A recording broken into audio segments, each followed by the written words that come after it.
Dear students, today's topic of my lecture, motion in a straight line, part 3.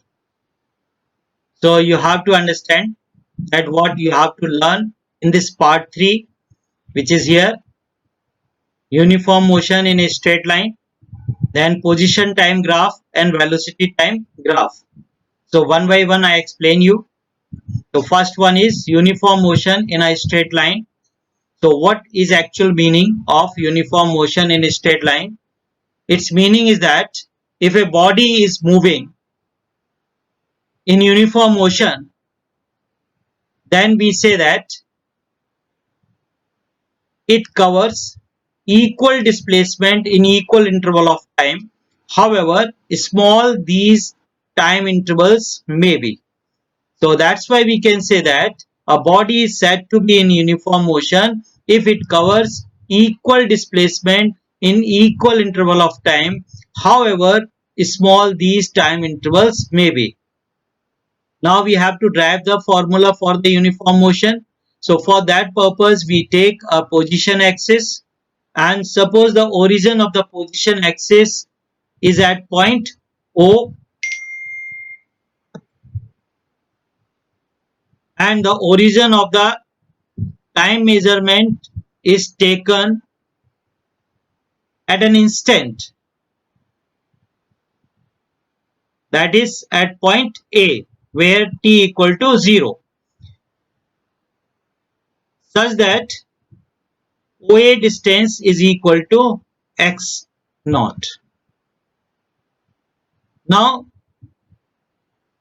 if at time t1 the object is moving with velocity v is at point B, then in that condition OB equal to x1. Then we can write this position of the object x1 equal to x naught plus vt1. Mark this equation number 1.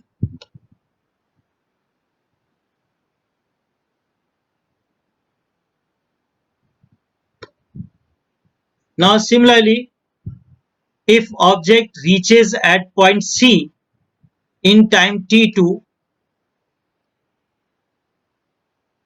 that is OC equal to x2, then in that condition x2 equal to x naught plus vt2.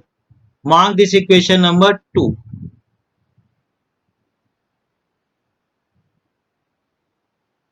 Now from equation 1 and 2, that is you have to subtract the equation 1 from equation 2, you will get x2 minus x1 equal to v t2 minus t1. So from here the v equal to x2 minus x1 upon t2 minus t1. So this is the formula for the uniform motion, and in it the body or the object that covers equal displacement in equal interval of time. Now there are certain points which are very important, and they are true for the uniform motion, that you have to understand it here. The first one is the displacement may or may not be equal to the actual distance covered by an object. However, when uniform motion takes place along a straight line in a given direction, the magnitude of the displacement is equal to the actual distance covered by the object. Remember it, very important point this one is. And second one is the velocity of uniform motion is same for different choices of t1 and t2. And third one is velocity of uniform motion is not affected due to the shift of origin.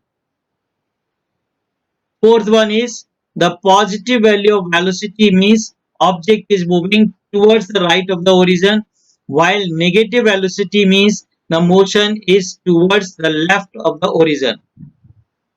Fifth point is for an object to be in uniform motion, no cause or effort, that is no force is required. Sixth point is The average and instantaneous velocity in a uniform motion are always equal, as the velocity during uniform motion is same at each point of the path or at each instant. So these are the points about the uniform motion. Now some graphs, that is the first one is position time graph for uniform motion, and here this is the position time graph for uniform motion. The position is taken onto the y-axis, time is taken onto the x-axis, and this blue line that is representing the uniform motion. So it is a straight line. At this position of the object is represented by x naught, and when it reaches at point A, then its position is represented by x1. When the object reaches at point B, then its position is represented by x2. Similarly, when the object is at position x0, at that time t equal to 0.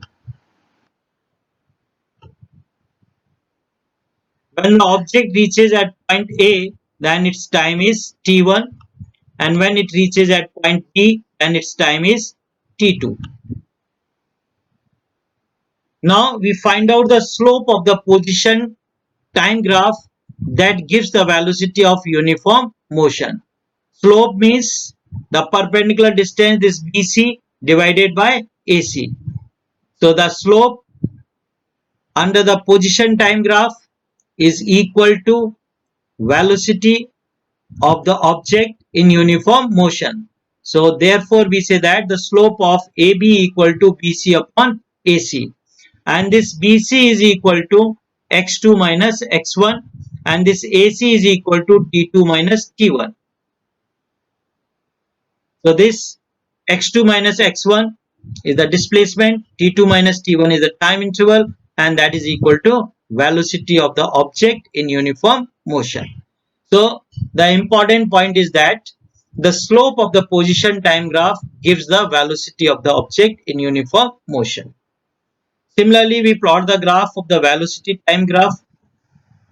Here the velocity of the object is uniform, so that's why the graph is parallel to the time axis. Now we take the 2 points A and B, and similarly onto the time axis we take the 2 points C and D. Drop the perpendiculars from point A and B onto the time axis, that is D and C. Then you see that there is an area is formed which is represented by the shaded portion. So we have to find out the area of the velocity time graph. So when we find the area of the velocity time graph, that gives you the displacement of the body in uniform motion. So this is the rectangle which is the shaded portion. So area of ABCD, that is equal to AB multiplied by BC, but AB is equal to DC or CD. Then this BC is V minus 0, so V, and this CD is T2 minus T1, so V into T2 minus T1, that is velocity into time interval, which is equal to displacement. So that's why we say that the area under the velocity time graph gives the displacement of the body in uniform motion. If you like my video, then like it, subscribe it, press the bell icon, stay safe, stay healthy, learn physics from my YouTube channel by staying at home. Thank you and have a nice day.